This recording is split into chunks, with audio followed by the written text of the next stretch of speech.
2 weeks, if I'm not mistaken. I've been with the other class, not with this class, but I'm back. So we continue with where we left off with Surah Bayyinah. I'll begin with recitation of the surah. You can follow along in your mushaf, in your copy of the Quran, or on the screen, bi'idhnillah ta'ala. And we will follow that up with a brief revision of what we did before, and then we'll continue with the surah itself. I'm also just going to need someone to remind me. In fact, you could do that now. If I recall correctly, then we completed up until verse number 4. And we have to continue with وَمَا أُمِرُوا, which is verse number 5 onwards. Is that correct? Or possibly even verse وَمَا تَفَرَّقَ. It could possibly be there as well. Okay, طيب. شكرا. أعوذ بالله من الشيطان الرجيم. بسم الله الرحمن الرحيم. لم يكن الذين كفروا من أهل الكتاب والمشركين منفكين حتى تأتيهم البينة.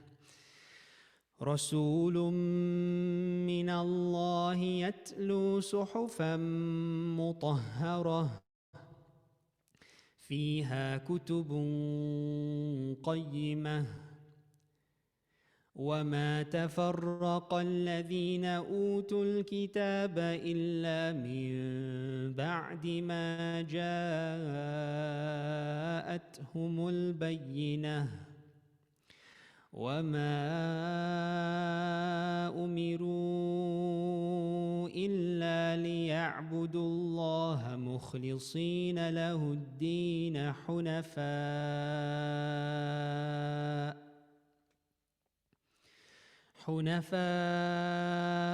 ويقيموا الصلاة ويؤتوا الزكاة وذلك دين القيمة. إن الذين كفروا من أهل الكتاب والمشركين في نار جهنم خالدين فيها أولئك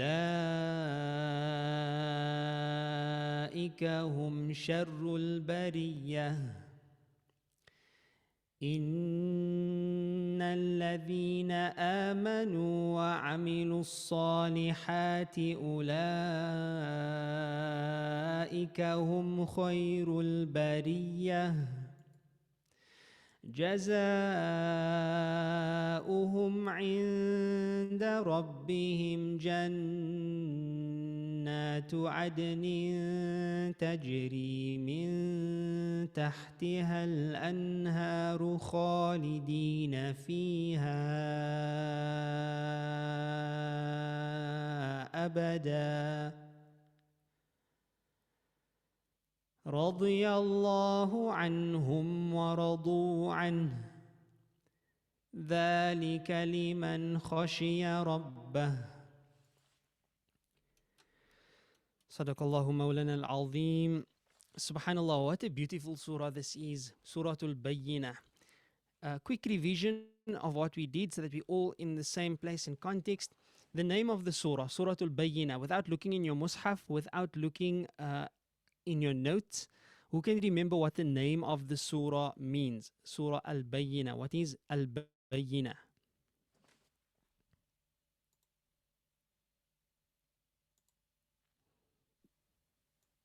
The clear evidence, Maulana?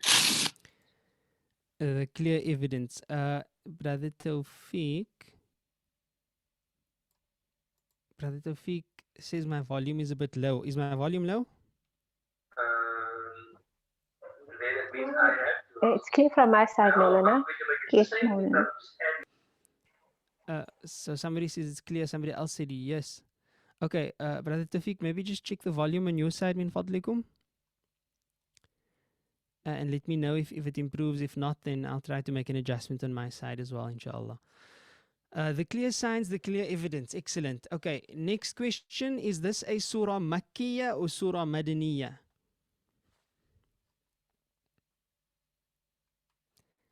I prefer the the option of unmuting yourself and just answering as opposed to typing the answer, but you still have that option. Is this a surah Makkiyah or surah Madaniyah? Makki, Maulana. It's a Makki surah. It's a Makki surah. There are differences of opinion, but it is regarded as a Makki surah, at least from the perspective of most, bi'idhnillah. Next question. We said as far as the theme is concerned, without looking at the 5 themes necessarily, you may comment on that as well. If you look holistically at the topic of the surah, what would you say? How would you summarize the topic of the surah? So obviously there's not one right answer for this, but just tell me from your perspective, and I did mention it before, by the way, but if you were to describe to someone what the surah tells us in, like an elevated type of pitch, then what would you say? What is the surah talking about?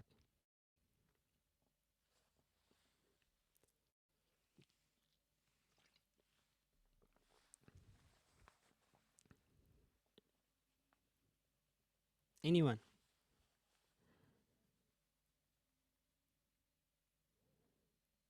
Okay, just to refresh your memory, we said Surah Alaq speaks about when revelation began, or rather how revelation began, right? That was the theme there. We said Surah Qadr speaks about when revelation began and what's significant about the time period. And here in this surah, I think, Sister Aziza, I think you didn't manage to complete your sentence there and you hit enter. So I'll give you a chance to complete your sentence there.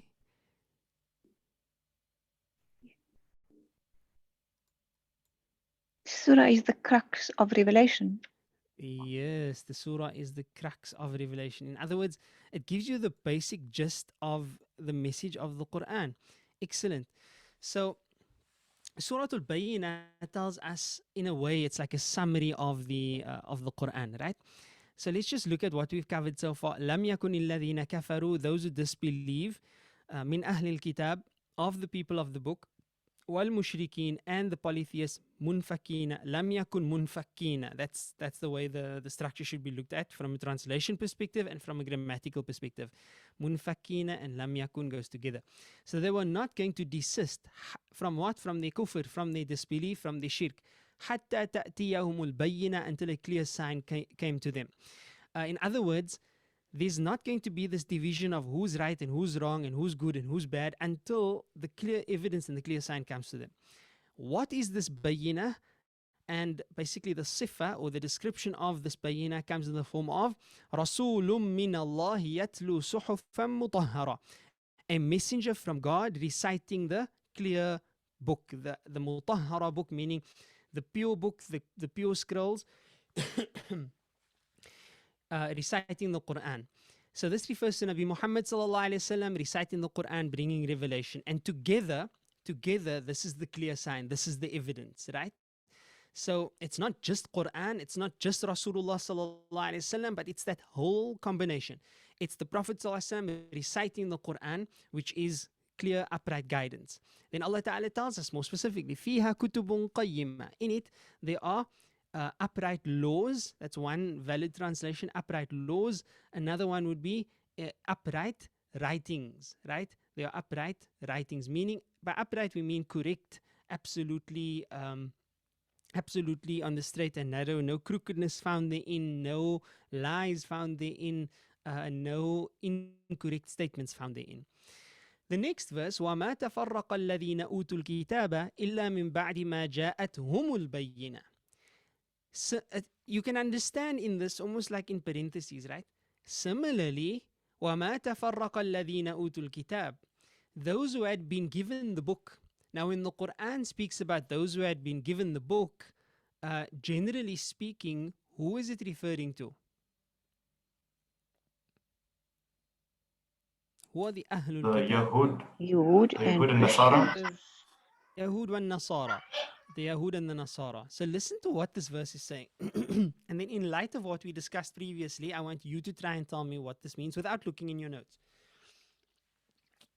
Because you can somewhat decipher the meaning. Excuse me. وَمَا تَفَرَّقَ الَّذِينَ أُوتُوا الْكِتَابَ. Those who had been given the book, مَا تَفَرَّقَ. they were not,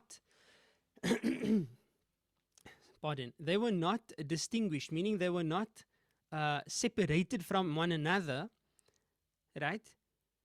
إلا except من بعد ما جاءتهم البينة, after the Bayyinah had come to them.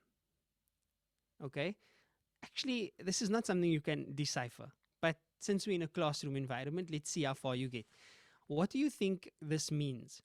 That they did not differ. The Yahud and the Nasara did not differ. They didn't. Tafarraqa is more than differ. Differ is actually the incorrect translation. I should change that. Tafarraqa, to make tafriq is to divide. So they were not divided. They did not become divided and distinguished until the Bayyinah had come to them. How would you understand this? Anyone? Sheikh, if I may Yes, give it you a may. try.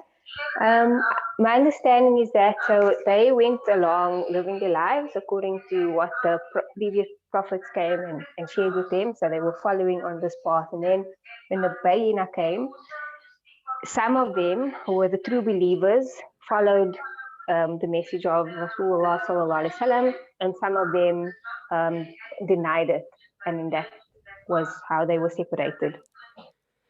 Excellent, excellent, excellent. Very good. Although the Mufassirun have actually given an explanation that makes it even more precise and more accurate. However, this description that I'm about to give doesn't nullify what you've given. What you explained is what might be the most apparent meaning from the verse, right? Because it's seemingly speaking about the same Bayyinah. So here in the first ayah you had حَتَّى تَأْتِيَهُمُ الْبَيِّنَةِ, right? And then it gives you a description of what that Bayyinah is. It's Rasulun min Allahi yatlu suhufan mutahhara. And we know that in that case it referred to Rasulullah sallallahu alaihi wasallam, Nabi Muhammad alayhi salatu wasalam. However, if you look in Ma'ariful Quran, which I did share with you, I'll just share it on the screen now. So let's just have a look at this. Is a very beneficial tafsir work in English. I really like it. I'm not saying it's the best, but in English, I prefer sometimes to get the understanding from this than to get the understanding from Tafsir Ibn Kathir. No, I shouldn't actually say so. I prefer reading all of them, but this one has interesting insights quite often that you don't find in other works. Allahumma salli ala Sayyidina Muhammad. Here we go, right at the bottom. If you can see that, you do see my screen, right? Yes, Sheikh. Okay, let me just make it bigger. So if you go right to the bottom of this page, and I forgot to look at which page it is. وَمَا تَفَرَّقَ الَّذِينَ أُوتُوا الْكِتَابَ إِلَّا مِنْ بَعْدِ مَا جَاءَتْهُمُ الْبَيِّنَةِ. And those who were given the book did not disagree, but after clear proof came to them. The verb تَفَرَّقَ here means to deny or reject or differ and disagree. So there's a number of meanings in there. Means to say that the people of the book had eagerly awaited the advent of a great holy prophet about whom clear prophecies were found in the scriptures. Clear description of the holy prophet ﷺ is given in that the Quran would descend upon him and would be compulsory for them to obey and follow him. But when he appeared, in fact, they, instead of accepting him, they rejected him. The Quran points out that there was a complete agreement among the Jews and Christians that the final messenger ﷺ will make his appearance, as in وَكَانُوا مِن قَبْلُ يَسْتَفْتِحُونَ عَلَى الَّذِينَ كَفَرُوا. This is all in alliance with what you said. The sister who answered, I forgot to get your name. While earlier they used to help against those who disbelieved. That is, the Torah had in several places foretold the coming of the Holy Prophet ﷺ. In fact, the Jews themselves used to tell the pagan Arabs that a new prophet was soon to come who will vanquish them. And the Jews claimed that they would be with him so they would be victorious. Further, in Surah Baqarah verse 89, the Quran states, فَلَمَّا جَاءَهُمْ مَا عَرَفُوا كَفَرُوا بِهِ. When had come to them that which they recognized, they disbelieved. Yet when they came to them that which, or rather that they did identify, they denied it. The phrase that they did identify could be to the final messenger or the new divine book, the Quran, or the religion of truth. The same theme runs through the verse under comment. Many people accepted the new Prophet ﷺ, the new book, the new religion in terms of the prophecies made in the revealed scriptures, but a large number, especially the Christians, rejected them.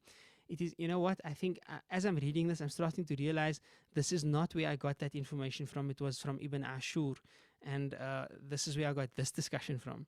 But let's just see if it does appear in here nonetheless. Without a single dissenting voice, but when he appeared as the clear proof as the clear proof, the ascension arose and a large number rejected him while a small number believed in him. Since this phenomenon was restricted to the people of the book, it did not include the pagans, unlike verse 1, which includes the pagans, and Allah knows best. Yep, I was incorrect in thinking that it came from this book.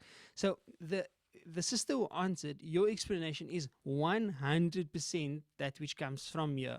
And if you got it from here, that's also fine. That's perfect. That's why I shared it, right?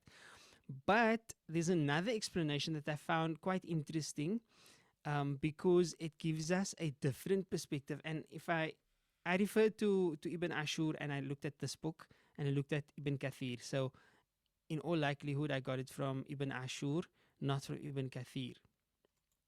And that's fine. So I'll just tell you what it said there, inshallah ta'ala.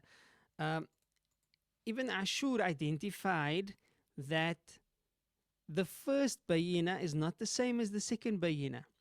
Because here in the second Bayyinah, it's talking about those who had been given the book of the Jews and the Christians, who really became separated after the clear sign had come to them, as a warning, as a similitude given to the polytheists, that look here, the Yahud, they were on the Sirat al-Mustaqim. But then the Bayyinah came to them, and they rejected that Bayyinah, and then they were divided. Then you had one group and another group. So now, in light of what I just told you, what was that Bayyinah, and what were the two groups that came from there?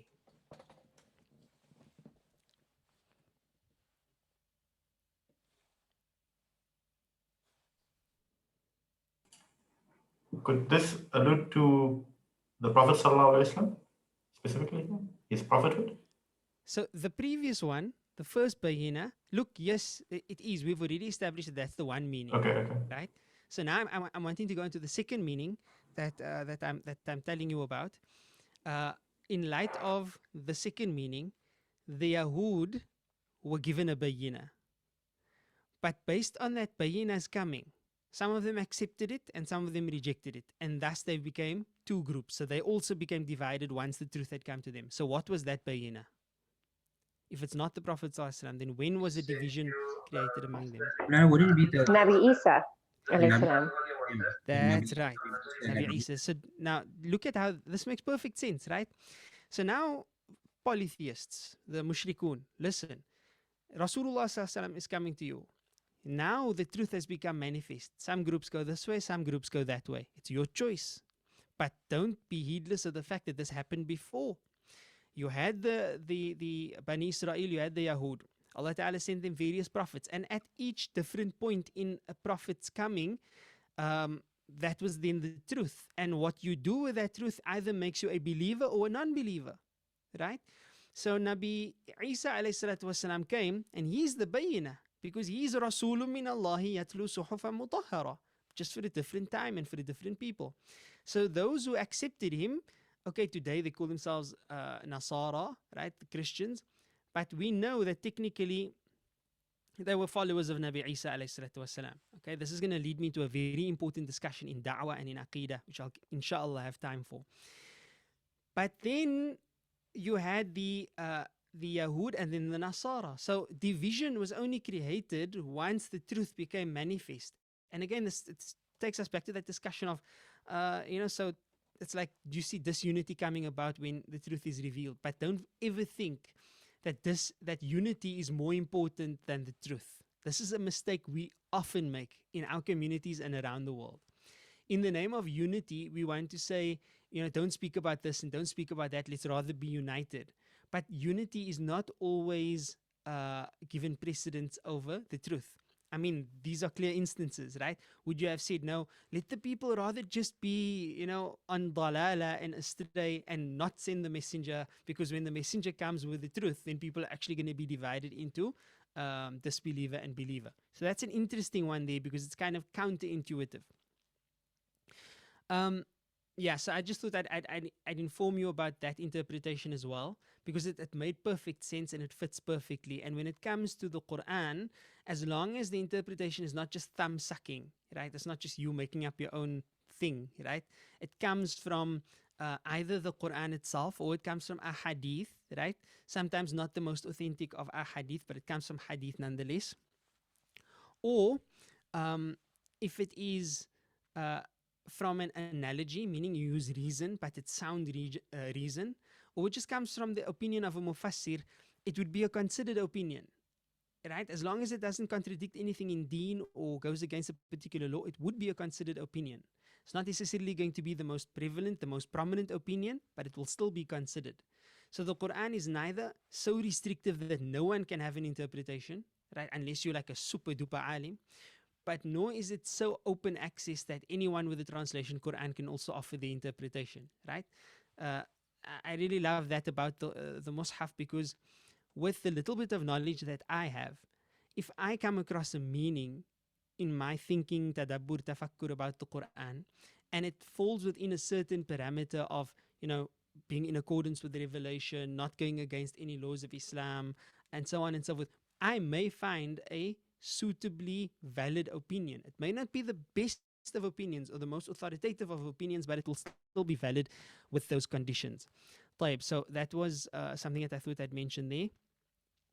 Okay, so let's look at this verse. This is where we're really getting into new things, and this is also why we say that the surah is the crux of revelation. Are there any questions up to this point?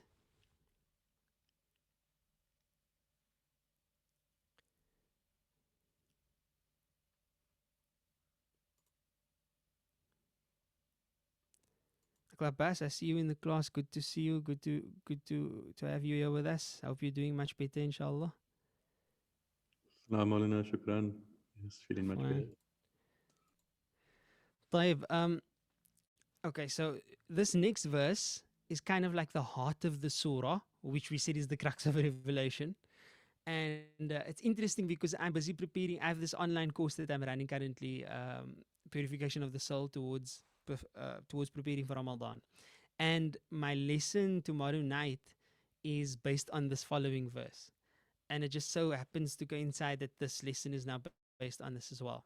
And this is the crux of revelation. This is the crux of the surah, which is the crux of revelation. What does the verse say? وَمَا أُمِرُوا, and they have not been commanded. Now this wawul jam, this they in this verse, in this verb, umiru, this is referring to the groups mentioned before. But it's very general, right? It applies across the board because there are many groups that were actually mentioned before in any case. وَمَا أُمِرُوا, and they have not been commanded. Now you can see where the verb is coming from. It comes from the which verb in Arabic that you should know very well.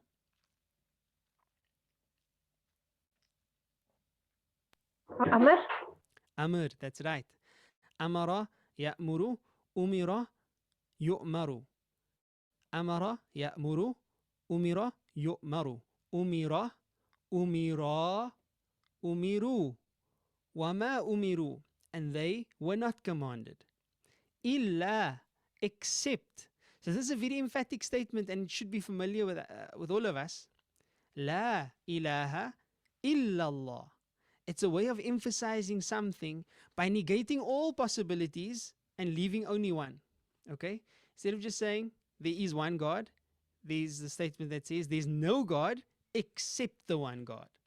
So wama umiru, they have not been commanded illa, except liya'budullaha. How do you translate that? To worship. Generally, most people would say that, yes. Serve. I prefer what? To I serve. think I mentioned it before, to serve. Because remember, the word worship means to do an act of devotion, whereas the word liya'budu contains the word abd, which is more than just an act of devotion. It's a state of being. It's servitude. I'm enslaving myself, or I'm serving. Illa liya'budullaha, to serve God, mukhlisina, in one word, sincerely. But the word comes from the etymology of this word. That's a nice way of saying what are the root letters and where does it come from. The etymology of this word is khalasa. So khalasa, we often use the expression khalas, khalas, which basically means finished. Because when you make khallasa yukhallisu, or khalasa, when you do this act, it is to strip. So say this is a tree trunk. If I strip the bark of the tree off the trunk, then that is khalasa. It's to strip, that's the action. So ikhlas is basically the stripping away of everything else and leaving only the very essence of the thing behind, which is why we say purely or sincerely. So now you can see how the word ikhlas comes to mean sincere, because ikhlas is to strip away all other intentions, all other maqasid, all other purposes, and to leave behind only the purpose of Allah subhanahu wa ta'ala. That is essentially what ikhlas is and how we came to understand the word ikhlas.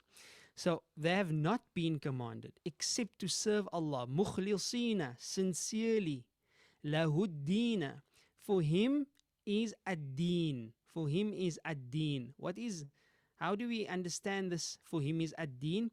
The word ad-deen, in an example, Maliki Yawmiddin, the master of the day of what? Give me the most accurate translation you can think of. Reckoning. Reckoning, that's fine, yes. The most The day of accurate, judgment. the day of judgment, yes, that is what it means. But in terms of accurate, I mean closest to what the word in Arabic is also denoting. I personally feel that the most accurate one is recompense, because the word deen comes from the word dain. Da, udal, ya, noon. Deen, dain. What does dain mean in Arabic?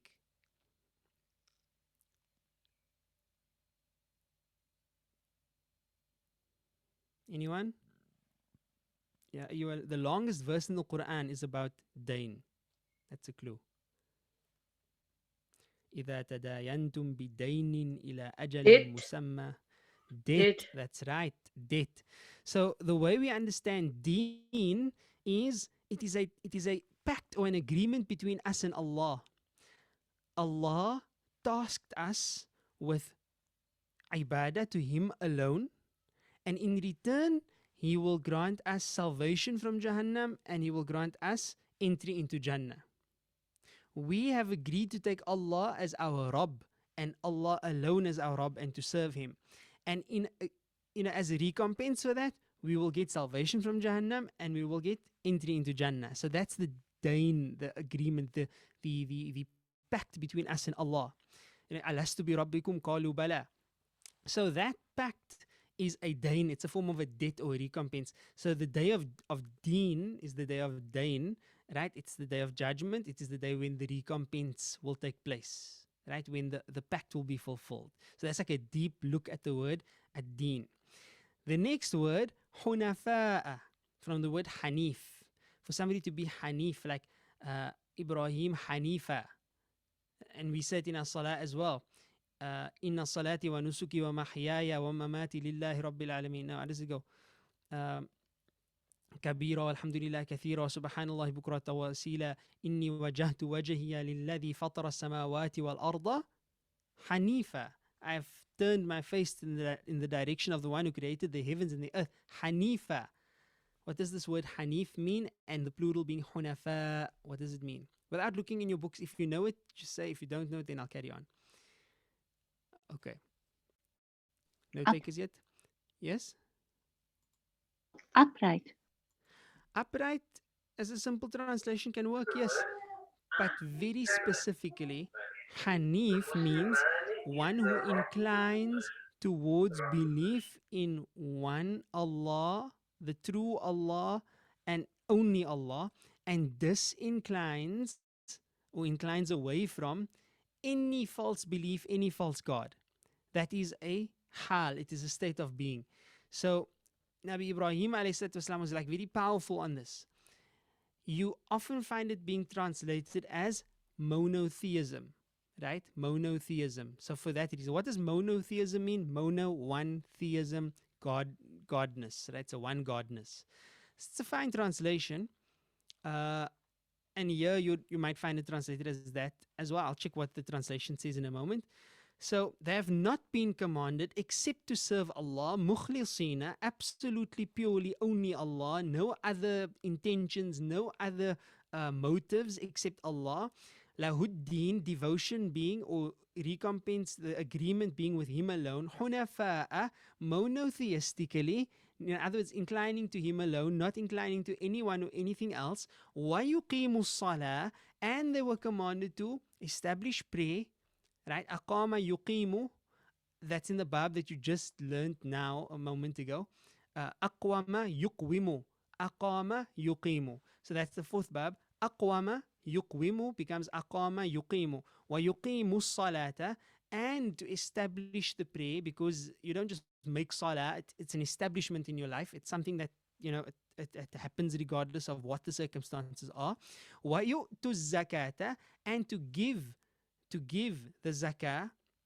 The zakah meaning obviously the alms to the poor, but zakah comes from the word zakaya, zai, kaf, ya, which means not only charity, that's like an extended meaning, but rather to grow and to purify.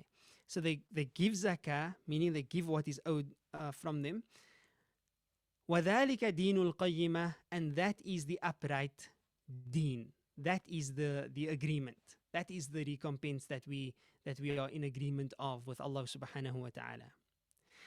There's so much that can be taken from this verse, obviously, because if this verse is an example of the crux of the message of Islam, the crux of revelation, then you can imagine how much we can actually take from this verse. Right? So we need to kind of limit ourselves based on our level here. But what I find interesting is the construction, وَمَا أُمِرُوا إِلَّا, they have not been commanded except. My question to you is, would it be fair to then say that as long as you believe in Allah alone, not making any partners with Him and not doing things that's supposed to be for Him to anyone else, and you make salah and you pay zakah, then that's the entire deen, that you don't need to do anything else except that? Would that be then fair? And so that is the entire religion? And why?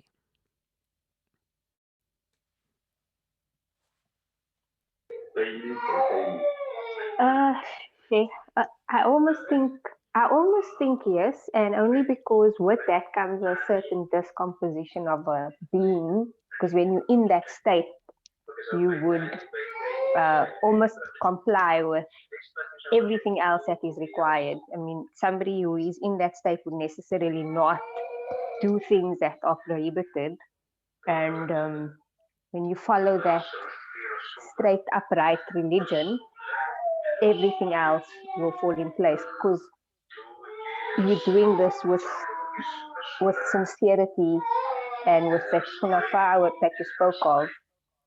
Almost want to say yes. Okay, so I have no problem with, because you contextualized it.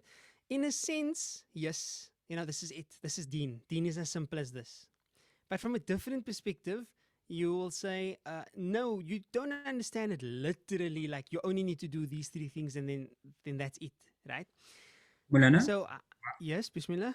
could it also be that the meaning of serve opens up what Islam is? So it's not limited to the things that's been mentioned, but in serving Allah, you should obey everything that's been commanded that you need to do. So it's not only limited to what's been mentioned, but in serving Allah, you should take cognizance of these other requirements as well. Absolutely. So what you are saying fits in perfectly with what the sister before you said, because the verse itself is actually giving us a very holistic picture of deen by painting only the essentials, and by us understanding that they are the essentials, they therefore extend to the other things. Salah and zakah are basically your yardsticks of ibadah, right? Salah is not just representative of salah and zakah, right? Salah and zakah is representative of every other fard in deen, okay? Everything, like that which is haram and that which is halal, it's representative of your basics. And like what you just mentioned now, the brother that spoke a moment ago, it doesn't say worship Allah only in these ways. It says they've only been commanded liya'budullah, to serve Allah, mukhlisina lahu din. So from a belief perspective, that's the first part. And then from a worship perspective, then there's the second part, wa yuqimu as-salah wa yu'tu az-zakah wa dhalika dinul qayyimah. The purpose of this verse is not to describe every aspect and every law and every act of worship in Islam. The purpose of this verse is to show you the simplicity of Islam. Islam is not telling you, to do a billion different things. It's telling you, look here, get your belief right, get your act of worship right, and among other things, there are also like your akhlaq and your spiritual development and so on. But dhalika dinul qayyimah. That's the upright religion. So I just want to go into the translation quickly because our time is basically up. But I just want you to see how this is being translated. Where are we? Here we go. I want you to see how this is translated into English. And they were not commanded except to worship Allah. So there you have the word worship again. Being sincere to Him in religion. Inclining to truth. So instead of monotheistically, the translation here uses inclining to truth. You may find a different translation where you are or with what you're using. And to establish prayer and to give zakah. And that is the correct religion. That's perfectly suitable as a translation. That's fine. But this verse is there's so much in this verse. I think it's so beautiful if you understand it from the Arabic as opposed to looking at the translation, simply because of the nuances of meaning that we get from وَمَا أُمِرُوا إِلَّا. That's the first part that we derive meaning from.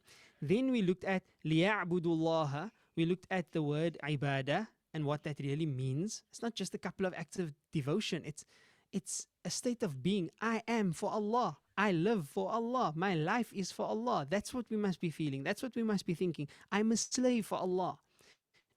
Use the word slave, all the negative connotations comes to mind. But when you look at the word liya'budu, you understand it in a positive light. And then how am I a slave to Allah? How am I for Allah? How do I belong to Allah? مُخْلِصِينَ لَهُ الدِّينَ حُنَفَاءَ. This description, how do you translate in like one go in English? I don't even think it's possible. Do you think it's possible? Anyone? To really limited, give all that meaning? Hey? Too limited. There's too much It's depth way there. too limited. Absolutely.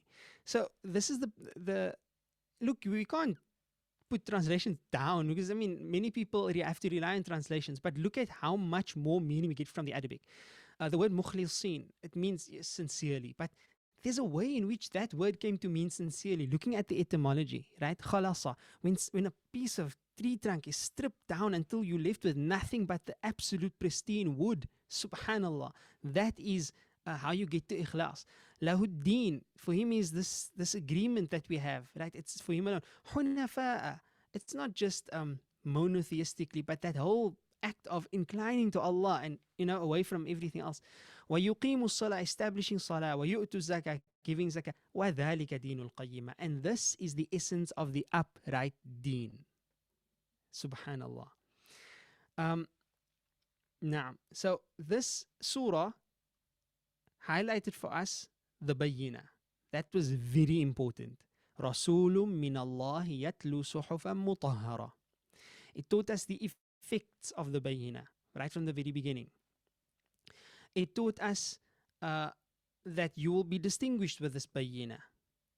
And now in this verse, وَمَا أُمِرُوا, it gave us what this Bayyinah, remember it was Rasulun min Allahi and then Yatlu Suhufan Mutahhara. What did this Yatlu Suhufan Mutahhara really come down to? What's the essence of this message? It's وَمَا أُمِرُوا إِلَّا لِيَعْبُدُوا اللَّهَ مُخْلِصِينَ لَهُ الدِّينَ حُنَفَاءَ وَيُقِيمُوا الصَّلَاةَ وَيُؤْتُوا الزَّكَاةَ وَذَلِكَ دِينُ الْقَيِّمَةِ. And then from next week, inshallah, we'll hopefully complete it. إِنَّ الَّذِينَ كَفَرُوا till the end. Because now we understood the crux of the message, and we understood before that even that the message will essentially divide us. It will divide us as in divide humanity into the good, the bad, and the ugly. That's what it comes down to. So where do you fit? Inshallah, none of us form part of the bad or the ugly. But that's what the rest of the surah is going to tell us. This is the revelation. This is what it would do. This is the crux of revelation. And this is how you're going to be divided. You choose which group you want to be part of. It's either إِنَّ الَّذِينَ كَفَرُوا مِنْ أَهْلِ الْكِتَابِ وَالْمُشْرِكِينَ. What's going to happen to them? Or it's إِنَّ الَّذِينَ آمَنُوا وَعَمِلُوا الصَّالِحَاتِ. And what's going to happen to them? And what is the outcome of them being from among الَّذِينَ آمَنُوا وَعَمِلُوا الصَّالِحَاتِ. I wish we had more time to get into that aspect as well. But unfortunately we don't. Are there any questions before we conclude? Just a commentary, just that Bismillah. I can see how you related also to Surah Fatiha in that Yes. also the groupings, where do you want to group, or which group are you Absolutely. ending yourself up? Which makes perfect sense, because didn't we say when we started that Surah Fatiha is an example of a summary of the Quran, but the surah also is an example of a summary of the Quran, because it gives you the crux of the matter. So you're absolutely right in your observation there. Jazakumullahu khairan. Any other questions or comments?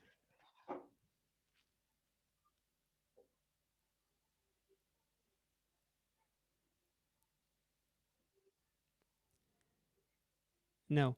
Is the next teacher present yet?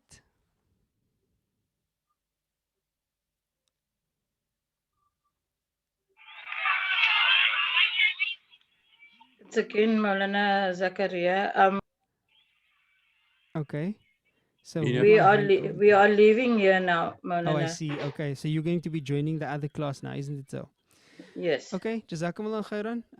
Shukran for joining me this morning. May Allah Ta'ala grant you a blessed, all of us may grant us a blessed day further and a blessed week ahead of us. May everything that we have been exposed to of the Quran be of benefit to us in this world and in the world hereafter. May we be from among those who hear that which is beneficial and put it into practice in our lives. And may Allah subhanahu wa ta'ala grant us ease from all our difficulties and facilitate ease in our affairs and grant us protection from all forms of harm. وصلى الله على سيدنا محمد سبحان الله وبحمده سبحانك اللهم وبحمدك نشهد أن لا إله إلا أنت نستغفرك ونتوب إليك والسلام عليكم ورحمة الله وبركاته. وعليكم السلام ورحمة الله. وعليكم السلام ورحمة الله.